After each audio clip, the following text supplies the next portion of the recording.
Wow, look at this room.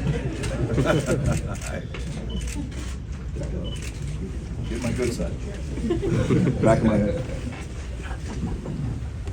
Come on up. What's up? Dwayne Frank Kelleher, President of Speedway. Pleasure. I want to welcome you to the World Center Racing. Thank you. It's a pleasure to be here. We're stoked that you're here. Sorry about the weather. That's okay. You sticking around tomorrow? You bet. Awesome. I miss it, man. I'm here. Awesome. Come on over. We're going to grab a quick photo. That's Great. cool.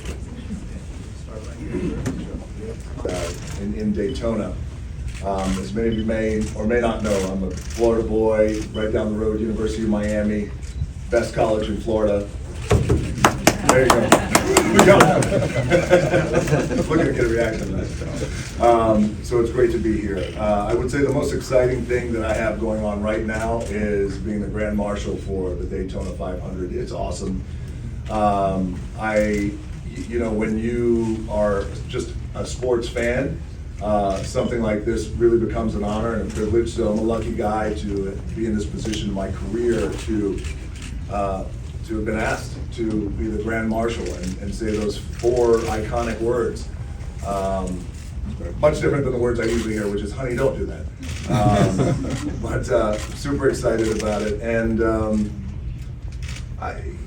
And also too, I think just a little bit deeper into my answer is what I try to do is I try to make sure that everything I do these days in my career, because I've been really lucky and blessed to have a pretty good career over the years that have spanned a lot of industries, is I just try to make sure that everything I'm doing is the most exciting thing that I'm doing. I got babies at home, and being a daddy is my favorite role, so I want to make sure that I'm using my time wisely in anything that I do, whether it's in the UFL or movies or back in professional wrestling, which is always my first love, or being the Grand Marshal here for Daytona 500. I just want to make sure that it's the thing that I love to do. So I'm a big advocate, and I always tell people that you know, if you could create that life for yourself where if you decide to do something, you want to make sure that it's the thing that gets you out of bed and you run towards it. So that's what I'm doing.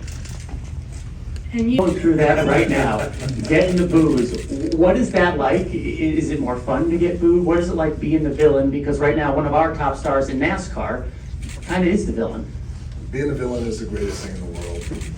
It truly is. Now, in my world of professional wrestling, and I was aware of Denny and getting booed, and also I think impressed in how he's embraced it. So, and I also feel like everybody wants to be the good guy, and everyone wants to be the good guy, the good girl. Everyone wants to be loved and cheered and considered the hero, which is great, and it's natural. It's human psychology and desire. But I have felt in my career and through my experience that I've been very fortunate, knock on wood, to have, is that the rare air is when you have the opportunity, you grab it by the throat and you don't let it go, and that's the opportunity to be a great bad guy. And in this case with me, coming back to WWE, for those of you who may not know, the character of The Rock has turned heel, and I always say that the best parts of the times that I played heel, which is now, is it always comes from a place of truth. And I always think that that's really the best and greatest bad guys and villains out there. Bad guys, bad girls, villains are coming from a place of truth. So one of the cool things that being a great bad guy and a great villain offers, and this is my advice to Denny, is not only do you embrace it, but also you get the opportunity to say and do a lot of things that people can't. A lot of people wish they can, but they don't. So you don't have to. Let me and Denny do the talking and get the booze. Thanks for being here. Thank you.